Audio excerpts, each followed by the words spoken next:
ఈరోజు డీజీపీ గారికి ఈ 4 పేజీల ఒక సుదీర్ఘమైన కంప్లైంట్ ఇచ్చాం మేము. ఇప్పటి వరకు ఏమేమి అంటే పోలీస్ వాళ్ళు చేసిన ఇనాక్షన్ ఏంటి, వాళ్ళు చేసిన అట్రాసిటీస్ ఏంటి, వాళ్ళు ఏ విధంగా కరెక్ట్ గా యాక్షన్ తీసుకోకుండా ఏ విధంగా డిలే టాక్టిక్స్ చేస్తూ ఇప్పటి వరకు అతన్ని అరెస్ట్ చేయకుండా ఏమేమి సంఘటనలు జరిగాయో ఆ ప్రతి ఒక్క సంఘటన ప్లస్ నిన్న మనం అందరం చూసినాము. నిన్న 12th రోజు హిందూ ఏక్తా ప్రొసెషన్ లో ఏ విధంగా బండి సంజయ్ గారు బెదిరించడం జరిగింది. ఎప్పుడైతే పోక్సో కేసు ఇట్లాంటి ఇంత సీవియర్ అంటే అఫెన్స్ ఉన్న కేసులో పెండింగ్ ఉన్నప్పుడు అతను ఓపెన్ గా బెదిరించడం జరిగింది.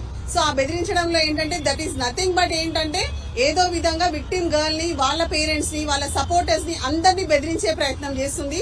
అది కూడా పెద్ద అఫెన్స్. సో ఇప్పుడు మటుకు ఖచ్చితంగా బండి సంజయ్ గారిని కూడా ఇందులో అక్యూజ్ చేయాలని చెప్పాము. Because during the pendency of case father of the అంటే అక్యూజ్డ్ ఒకవేళ ఇలాంటి ఏమంటారు థ్రెటనింగ్స్ ఇస్తే చట్ట ప్రకారం ఇది చాలా పెద్ద నేరము. సో ఈ విషయాన్ని కూడా కన్సిడరేషన్ లోకి తీసుకోమని చెప్పాము. అదే విధంగా వీ క్వశ్చన్డ్ డీజీపీ గారు వెదర్ ఇప్పటి వరకు ఎల్ఓసి ఇష్యూ చేశారా అని అడిగాము.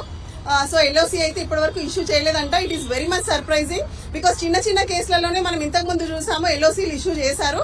బట్ ఇంత పెద్ద సీరియస్ అంటే అఫెన్స్ ఏదైతే జరిగిందో ఈ విషయంలో ఇప్పటి వరకు కూడా ఎల్ఓసి ఇష్యూ చేయబడలేదు.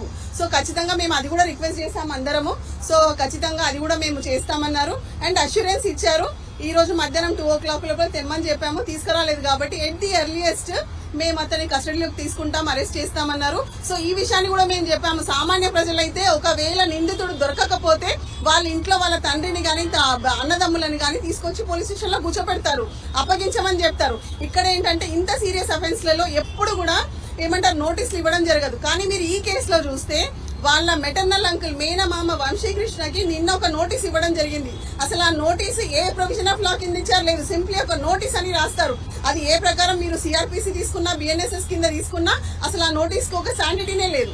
అట్లాంటి ఒక లీగల్ ఒక నోటీస్ ఇచ్చి ఆ నోటీస్ లో ఏమంటున్నారంటే ఈ రోజు మధ్యాహ్నం 2 గంటల లోపల తీసుకురామంటున్నారు. అంత ప్రివిలేజెస్ ఇవ్వాల్సిన అవసరం ఏముంది?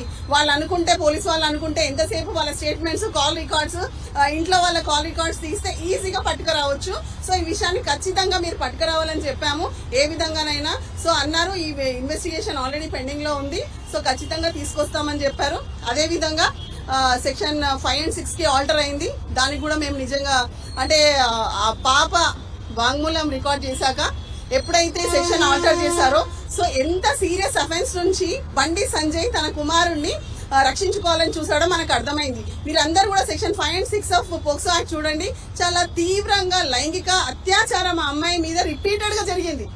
అంత పెద్ద విషయాన్ని దాచిపెట్టి ఆమె మీదనే ఉల్టా కేసు బనాయించి ఫాల్స్ కేసులో ఇరిగించాలనేసి వాళ్ళు ప్రయత్నించారు. సో ఈ విషయాలను కూడా డీజీపీ గారి దృష్టికి తీసుకెళ్లాము. ఖచ్చితంగా ఎట్ ది ఎర్లియస్ట్ వాళ్ళు అమ్మాయికి బాధితురాలకి న్యాయం చేస్తామని చెప్పారు.